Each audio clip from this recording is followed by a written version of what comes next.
மதிக்கு வந்து அடுத்த நாள் இன்டர்வியூ இருக்குதுன்னு சொல்லிட்டு கிளம்புறாங்க. அப்போ லக்ஷ்மி இருந்துக்கிட்டு என்ன ஆகுது, நேற்று தான் என்னமோ வச்சு எல்லாமே படிச்சுக்கிட்டு இருந்தேன், இன்னைக்கு எங்கே இன்டர்வியூ போகிற அப்படிங்கிறாங்க.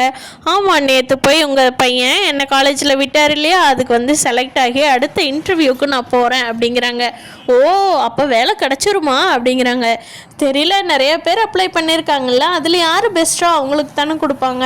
இது இல்லைனாலும் நான் இன்னும் வேறு காலேஜுக்கெல்லாம் அப்ளை பண்ணியிருக்கேன், எதனாலும் ஓகே. ஆனால் இந்த காலேஜில் இன்றைக்கி வந்து அடுத்த ரவுண்டுக்கு செலக்ட் ஆகி இன்றைக்கி வந்து டைரெக்டாக இன்டர்வியூ கூப்பிட்ருக்காங்க, அதுக்கு கிளம்புறாங்க சொல்லவும், ஓ சரி சரி சரி அப்படின்னு சொல்லிட்டு ராகவன் கிட்ட போய் லக்ஷ்மி சொல்கிறாங்க, இங்கே பாருங்க, இவ வந்து வேலைக்கு போகும்போதே இந்த திமிரா பதில் சொல்லிக்கிட்டு இருக்கிறா, வேலைக்கு போயிட்டான்னா இன்னும் திமிரு ஏறி போயிருங்க, இவளுக்கு இந்த வேலை கிடைக்கக்கூடாதுங்க அப்படிங்கிறாங்க.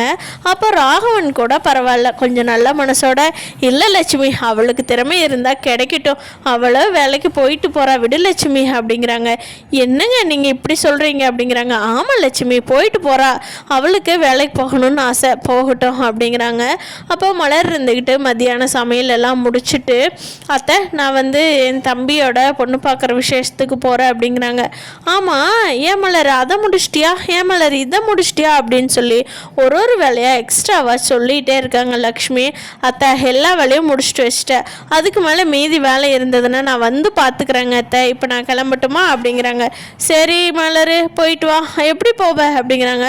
ஆட்டோ பிடிச்சதான், நான் வேணா உங்கள் பையனை கூட்டிகிட்டு போகட்டுமா அப்படிங்கிறாங்க. அவனே பேங்கில் இருக்கிறியா, அவனை போய் ஏன் நீ தொந்தரவு பண்ணிகிட்டு இருக்கிற, அவன் வேலையை பார்க்க வேண்டாமா, சும்மா சும்மா அங்கே இங்கேன்னு ஊர் சுற்றிக்கிட்டு இருந்தா அப்படிங்கிறாங்க. அப்போது ஸ்ருதி இருந்துட்டு, ஏம்மா நீ மட்டும் ஏதாவது ஒரு சண்டை வந்தால் கூட அண்ணனை கிளம்பி விடான்னு சொல்கிற, அப்போல்லாம் அண்ணனுக்கு வேலை கெடாதாம்மா அப்படின்னு சொல்லி ஸ்ருதி கேட்குறாங்க. ஏய் உனக்கு என்னடி இவ்வளோ இந்த வயசுலேயே அமைதியாரடி அப்படின்னு சொல்லிட்டு ஸ்ருதியை மிரட்டிடுறாங்க லக்ஷ்மி. அப்போது கிளம்பி போகிறாங்க மலர். இங்கே ரேவதி அப்போ தான் மலருக்கு ஃபோன் பண்ணுறாங்க.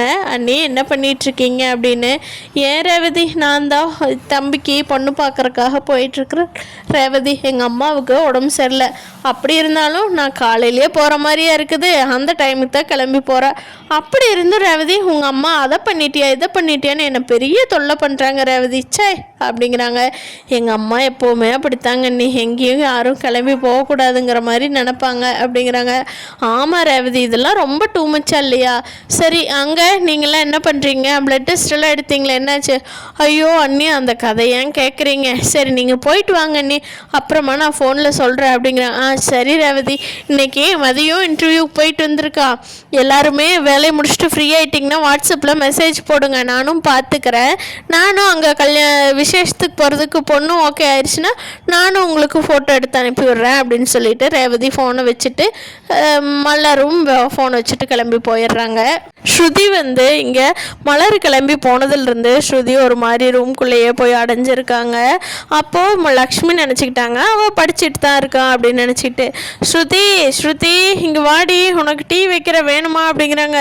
அம்மா எனக்கு எதுவும் வேண்டாம்மா அப்படிங்கிறாங்க. ஏன்டி குடிக்கலாமல, படிக்கிற உள்ள வேணுமா அப்படிங்கிறாங்க. நான் தான் வேண்டான்னு சொல்கிறேன்ல, அமைதியாக இருக்க மாட்டேன் அப்படின்னு கத்த, எதுக்கிட்ட இப்படி கத்திட்டு இருக்கிற அப்படின்னு சொல்லிட்டு லக்ஷ்மி அதை கண்டுக்கவே இல்லை, விட்டுறாங்க. ஸ்ருதியோட ஞாபகம் எல்லாமே அங்கே இந்நேரம் பொண்ணு பார்த்துருப்பாங்களோ, இந்நேரம் கல்யாணத்துக்கு பேசியிருப்பாங்களோ, எப்போ தேதின்லாம் குறிச்சிருப்பாங்களோ அப்படிங்கிற மாதிரியே ஸ்ருதி யோசனை பண்ணிக்கிட்டு இருக்காங்க. மலர் வேலைக்கு போயிட்டு மதி வந்து திரும்பி வந்துட்டு இருக்காங்க. வந்தவங்கள பார்த்துட்டு லக்ஷ்மி வந்துட்டு, என்ன இன்டர்வியூக்கு போயிட்டு வந்தாச்சா அப்படிங்கிறாங்க. போயிட்டு வந்தாச்சு அப்படிங்கிறாங்க. என்ன வேலை கிடச்சதா அப்படிங்கிறாங்க. இல்லை இன்டர்வியூ இன்னைக்கு தான் முடிஞ்சிருக்கு, எல்லாருமே பதில் சொல்லியிருக்கோம், இன்னும் 2 நாள் 3 நாளுக்குள்ளே மெயில் பண்ணுறேன்னு சொல்லியிருக்காங்க அப்படிங்கிறா. இந்த திமுறா பதில் சொல்லிகிட்டு இருந்தா உனக்கு எங்கே அவன் வேலை கொடுக்க போகிறா, வீட்டையே மதிக்க தெரியாதவ ஆஃபீஸில் போய் காலேஜில் போய் என்னத்தை மதித்து கிளிக்க போகிறா, பழைய காலேஜாட்டு ஒரு நாளைக்கு தூக்கித்தான் போடுவாங்க, அதுக்கு பேசாமல் இங்கேயே வேலையை பார்த்துட்ருக்கலாங்கிற மாதிரி லக்ஷ்மி பேசுகிறாங்க. அப்போ ராம் வந்துட்டே, லக்ஷ்மி அமைதியாக இருக்க மாட்டியா அப்படின்னு சொல்லவும் தான் லக்ஷ்மியை அமைதியானாங்க, கொஞ்சமாவது வாய் பேசாமல்.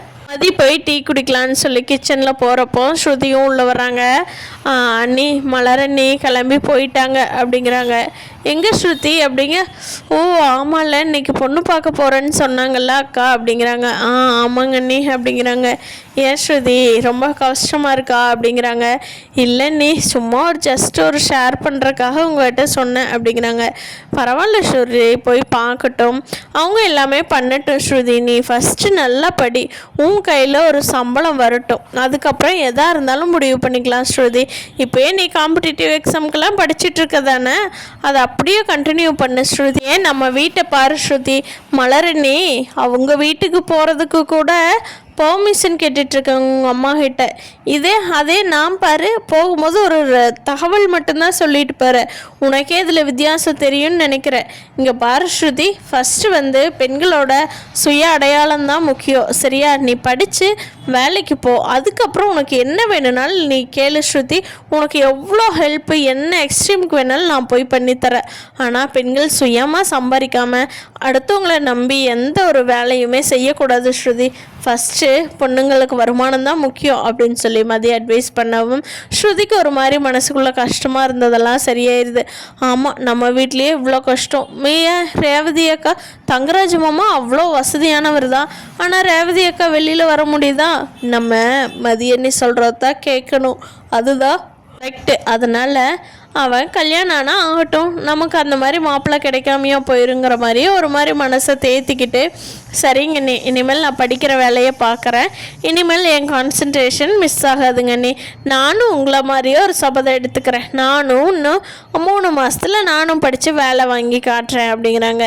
இங்கே பார்ஸ்ருதி, காம்படிஷன் எக்ஸாமுக்கெல்லாம் 3 மாதத்தில் எந்த ரிசல்ட்டும் வராது, குறைஞ்சது 6 மந்த்ஸாவது டைம் தேவைப்படும் தானே அப்படிங்கிறாங்க. அண்ணி ஆமாங்க அண்ணி, எக்ஸாம் முடியறதுக்கும் 3 மாதத்துக்குள்ள முடியும்ல, அதுக்கு சொன்னேங்க அண்ணி அப்படிங்கிறாங்க. சரிம்மா, இருந்தால் ஒரே வாக்கில் அதை பிடிச்சிட்டே இருக்கிற, அப்படி இல்லையா இதை பிடிச்சிட்டே இருக்கிற, என்னம்மா நீ சரி எப்படியோ நல்லா படி ஸ்ருதி, அதுதான் உனக்கு ரொம்ப முக்கியம் அப்படிங்க. கண்டிப்பாங்க நீ இவ்வளோ தூரம் நீங்கள் சொல்லிட்டீங்கல்ல, இனிமேலும் நான் கேட்காம இருப்பேனா அப்படின்னு சொல்லிட்டு ஸ்ருதி தன்னோட படிக்கிற வேலையை பார்க்கலாம் அப்படின்னு சொல்லிடுறாங்க. சாயந்தரமாக வீட்டுக்கு சுரேஷ் இருந்துட்டு, என்ன இன்னைக்கு இன்டர்வியூ போனீங்க, என்னாச்சு செலக்ட் ஆகிட்டியா அப்படிங்கிறாங்க. ஓ பரவாயில்லையே, இதெல்லாம் கேட்பீங்களா அப்படிங்கிறாங்க மதி. ஏன் நான் இது கூட எனக்கு கேட்க தெரியாதுன்னு நினைக்கிறியா அப்படிங்கிறாங்க. இல்லை என் மேலே இவ்வளோ அக்கறையான்னு சொல்லி கேட்டேன் அப்படிங்கிறாங்க. ஹேய் இங்கே வா, நீ என் பொண்டாட்டி, உன்னை பார்த்து நான் கேட்காம நான் யாரை கேட்க போகிறேன் அப்படிங்கிறாங்க. ஓகே அப்படின்னு சொல்லிடுறாங்க மதி. சுரேஷ் மதியோட கையை பிடிச்சிட்டு, இங்கே பார் மதி, இந்த வேலை உனக்கு ரொம்ப கண்டிப்பாக கிடைக்கும், நானும் மாமாட்ட போய் பேசினேன், அவர் இனிமேல் உன் விஷயத்தில் குறுக்க வரமாட்டேன்னு சொல்லிட்டாரு மதி, நீ சந்தோஷமாக வேலைக்கு போகலாம். நீ இன்றைக்கி இன்டர்வியூ போனே காலேஜ், அதனோட கரஸ்பாண்டன் எனக்கு தெரிஞ்சவர் தான், அவர்கிட்டையும் நான் பேசிட்டு வந்துட்டேன் சரியா, உனக்கு வேலை கன்ஃபார்ம் ஆயிரும் அப்படிங்கிறாங்க. அதுக்கு மதி இருந்துட்டு அப்படியே ஆச்சரியமாக பார்க்குறாங்க சுரேஷ்.